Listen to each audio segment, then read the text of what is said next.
ফেলে দেয়া মাছের আঁশ এখন আর বর্জ্য নয়, বরং এটি হয়ে উঠেছে বৈদেশিক মুদ্রা আয়ের নতুন খাত। পরিবেশ দূষণ রোধের পাশাপাশি তৈরি হয়েছে কর্মসংস্থান। একসময় মাছ কাটার পর আঁশ, নাড়িভুড়ি আর ফুলকা ফেলে দেয়া হতো ডাস্টবিনে কিংবা নদীর পাড়ে। এতে সৃষ্টি হতো পরিবেশ দূষণ। কিন্তু এখন সেই আঁশই পরিণত হয়েছে মূল্যবান সম্পদে। কুড়িগ্রাম জেলার রাজারহাট উপজেলায় রুই, কাতলা, মৃগেল, কার্প এবং ইলিশ সহ বিভিন্ন প্রজাতির বড় মাছের আঁশ সংগ্রহ করা হয়। পরিষ্কার পানিতে কিংবা গরম পানিতে ধুয়ে রোদে শুকিয়ে ঝরঝরে করা হয়। এরপর বছরে 2 থেকে 3 বার বিক্রি করা হয় পাইকারদের কাছে।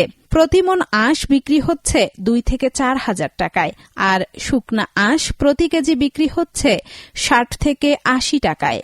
দেবেন দাস, তার ছেলে দিলীপ দাস, ও মাছ বিক্রি করে, আবার মাছের আঁশগুলো নিয়ে আসিয়া আবার ভালো করে পরিষ্কার করে এরা নাকি বিক্রি করতেছে। এটা তো খুব ভালো জিনিস, বিক্রি করে টাকা পাইতেছে গরিব মানুষ, মাছের ব্যবসায়ী।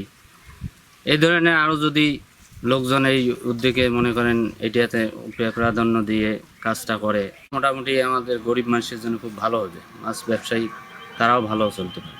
আমরা জানি যে মাছের আঁশ কোনো কাজে লাগে না, এখানে সেখানে ফেলে যে দিত, হুড়খণ্ড হইতো।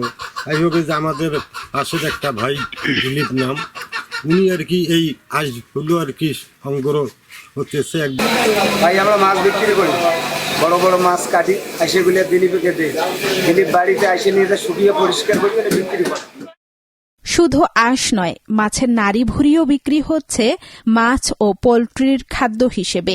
ফলে কোনো অংশেই অপচয় হচ্ছে না। মাছের আঁশে রয়েছে প্রচুর কোলাজেন, যা খাদ্য, ওষুধ, ফুড সাপ্লিমেন্ট, কসমেটিক্স, ক্যাপসুলের খোসা, এমনকি ব্যাটারি ও বায়োপাইজো ইলেকট্রিক ন্যানো জেনারেটর তৈরিতেও ব্যবহৃত হচ্ছে। সংগ্রহ করা এসব আঁশ পাইকারদের মাধ্যমে রপ্তানি হচ্ছে জাপান, চীন সহ ইউরোপের বিভিন্ন দেশে। আমরা রাজারহাটে মাছ কাটি, মাছ কাটার যে আঁশগুলো আছে এগুলো আমরা বাড়িতে নিয়ে আসি। নিয়ে আসার পর বাড়িতে আঁশগুলো ধোয়ার পরে আমরা এটা শুকাই। শুকার পর এই আঁশগুলো বিক্রি করি। মনে করে যে প্রতি মাসে 3 মণ 3.5 মণ করে আঁশ হয়। রংপুরের লোক এসে আঁশগুলো নিয়ে যায়, 3200-3500 টাকা করে মণ দেয়। মোটামুটি খুব ভালো লাভ। বাড়ির যে মহিলারা আছে এরা বসে থাকে, এই কারণে আঁশগুলো শুকায়, আর বিক্রি করার সময় ফোন দিলে ওনারা আসে আঁশগুলো নিয়ে যায়। এখন মনে করে বসে গেছিলাম, কোনো ভালো লাগায় নাই, এমতে বসে নিয়ে গেছিলাম। এখন মাছের আসি আনে বেটায় ওইলে পরিশ্রম করি, এখন এলা ভালো লাগে। এখন ভালো লাগে, এখন 2 পয়সা হাতে পাওয়া যায়, ওই পয়সাটা হলে এখানে মানে চলা যায়। আমাদের আরডিএস বাংলাদেশের রাজারহাটে কৃষি প্রকল্প আছে। সেই প্রকল্পের মধ্যে আমাদের 3টা ক্যাটাগরিতে ভাগ করা আছে। তার মধ্যে একটা মৎস্য প্রকল্প। সেই মৎস্য প্রকল্পের মধ্যে আমাদের বেশ কিছু বেনিফিশিয়ারি আমরা সিলেকশন করছি, যারা মৎস্য চাষে এবং মৎস্য চাষের পাশাপাশি যারা মৎস্য ব্যবসা করে, এবং ব্যবসার ক্ষেত্রে যে বিশেষ করে আমরা একটা নতুন করে টাকা যে শুরু করছি যে মাসের যে আঁশটা, এই আঁশটা আসলে সংরক্ষণ করিয়া তারা বাণিজ্যিকভাবে বিক্রি করতেছে, এবং সেখান থেকে তারা অল্প টাকায় বেশ ভালো একটা বেনিফিট পাচ্ছে। এবং সেই ক্ষেত্রে আমরা তাদেরকে কারিগরি সহায়তা এবং আর্থিকভাবে সহায়তা করতেছি আর কি। এইভাবে তারা আস্তে আস্তে জীবন মান উন্নয়ন করছেন। আসলে প্রকৃতির কোনো কিছুই ফেলনা।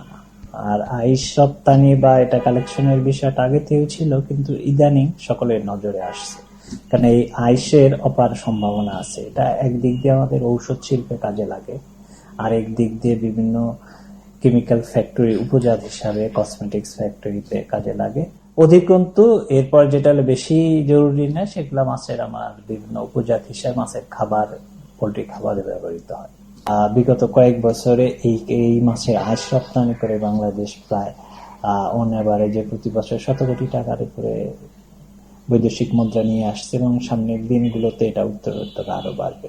আমরা এই বিষয়গুলো নিয়ে ওয়াকিবহাল, এবং আমরা এটা নিয়ে সামনের দিনগুলোতে আরো ভালোভাবে কাজ করব। এক সময়ের উচ্ছিষ্ট এখন সম্ভাবনার নতুন দুয়ার। পরিবেশ সুরক্ষা, কর্মসংস্থান ও বৈদেশিক মুদ্রা অর্জনে কুড়িগ্রামের মাছের আঁশ হয়ে উঠেছে নতুন অর্থনৈতিক শক্তি।